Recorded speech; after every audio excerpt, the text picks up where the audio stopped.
Bismillahirrahmanirrahim. Assalamualaikum warahmatullahi wabarakatuh. Selamat pagi anak-anakku semua. Semoga semuanya dalam keadaan sehat selalu. Alhamdulillahirrahmanirrahim.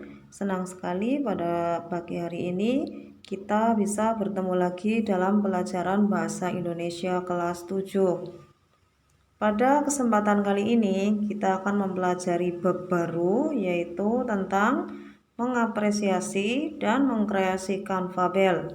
Mari kita awali pelajaran kali ini dengan bacaan basmalah bersama. Bismillahirrahmanirrahim. Setelah pembelajaran kali ini, yang Bu Guru minta, yang pertama kalian bisa memahami pengertian dan mengenali ciri fabel. Yang kedua, dapat menyebutkan jenis-jenis fabel. Untuk materi yang pertama yaitu adalah pengertian fabel. Fabel berasal dari bahasa Latin, yaitu berasal dari kata fabulat.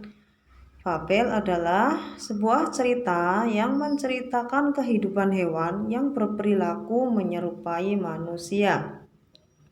Ada beberapa ciri-ciri fabel. Yang pertama adalah menggunakan tokoh hewan dalam penceritaannya.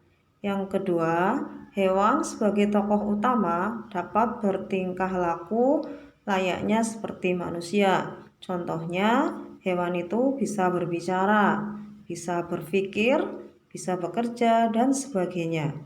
Ciri yang ketiga, watak yang digambarkan dalam fabel seperti watak manusia seperti umumnya, yaitu watak baik, watak cerdik, watak egois, dan sebagainya. Ciri yang keempat, fabel biasanya menggunakan latar alam. Contohnya ada di hutan, ada di kolam, dan sebagainya. Ciri yang kelima, biasanya fabel menggunakan sudut pandang orang ketiga.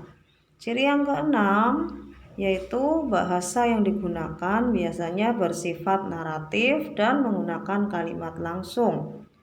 Ciri selanjutnya, bahasa yang digunakan adalah bahasa yang mudah dipahami karena menggunakan bahasa sehari-hari. Dan yang terakhir, fabel tersebut adalah mengandung amanat atau pesan bagi kita sebagai pembacanya. Ya, jadi setiap cerita itu pasti ada amanat atau pesan untuk para pembacanya. Selanjutnya yaitu adalah unsur-unsur fabel. Sama seperti jenis cerita yang lain, fabel juga memiliki beberapa unsur. Yang pertama adalah tema. Tema itu merupakan sebuah gagasan yang mendasari sebuah cerita. Yang kedua adalah tokoh dan penokohan. Tokoh itu adalah pelaku di dalam cerita. Dalam hal ini tentunya hewan sebagai tokoh utamanya, ya. Tokoh ada dua macam di sini, tokoh utama dan tokoh pembantu. Sedangkan penokohan itu adalah karakternya, karakter atau watak yang diperankan dalam tokoh tersebut. Ini sudah pernah kalian pelajari di semester awal kemarin ya, atau semester 1. Ada protagonis, antagonis, dan tirtagonis. Protagonis itu yang biasanya disukai karena wataknya adalah watak yang baik atau menyenangkan. Sedangkan antagonis biasanya ini yang tidak disukai ya, karena memiliki watak yang buruk atau watak yang jahat. Sedangkan tirtagonis itu hanya sebagai penengah. Kemudian yang ketiga itu adalah latar atau setting. Latar atau setting itu adalah tempat, waktu, dan suasana terjadinya sebuah cerita.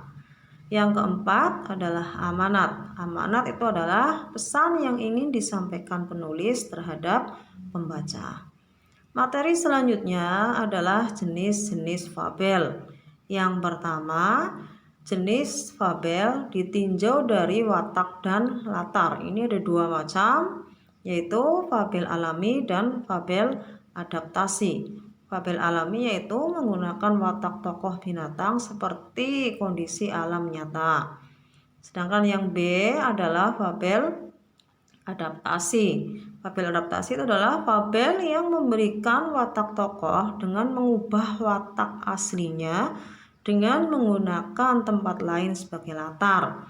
Ya, kalau biasanya fabel itu hutan ya atau alam sebagai settingnya, tapi ini bisa dirubah, misalnya di tempat makan ya, di kota, di toko ya, dan sebagainya.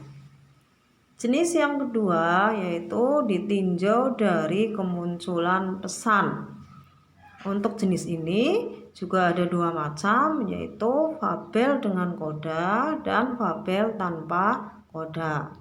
Fabel dengan koda yaitu cerita yang pengarangnya itu langsung menyebutkan atau menuliskan amanat di akhir cerita. Sedangkan fabel tanpa koda, pengarang itu tidak menuliskan secara langsung amanat yang ingin disampaikan ya. Nah, itu saja ya materi kita untuk kali ini. Cukup singkat tapi mudah-mudahan bermanfaat ya. Insya Allah kita lanjutkan pada pertemuan yang akan datang. Mohon maaf atas segala kekurangan. Assalamualaikum warahmatullahi wabarakatuh.